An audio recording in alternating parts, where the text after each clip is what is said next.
I do like the color. Mei Shi started making candles 18 years ago in the basement of her Maryland home, molding them in soup cans.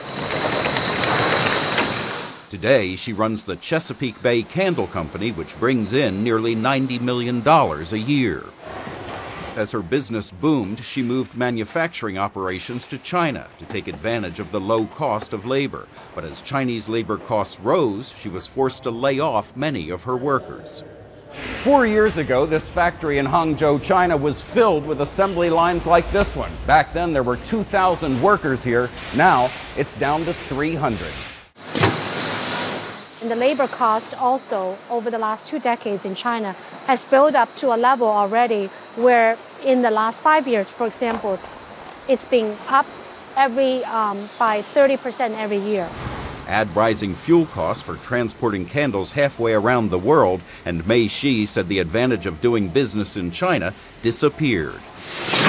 Now she's relocated jobs from China to the U.S., but not nearly as many. A single worker in her Maryland factory does the work of 10 in China. Well, that is the only reason we can actually bring jobs here. It's highly automated. How would you compare the productivity of American and Chinese workers?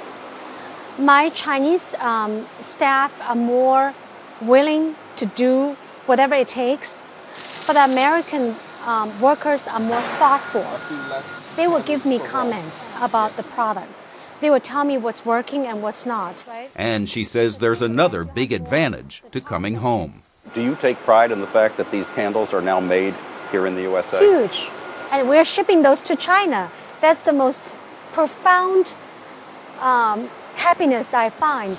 Her Maryland factory now has about 60 employees, and she plans to add 15 to 20 more in the coming months to satisfy growing demand for her Made in America candles all around the world. Chip Reed, CBS News, Glen Burnie, Maryland.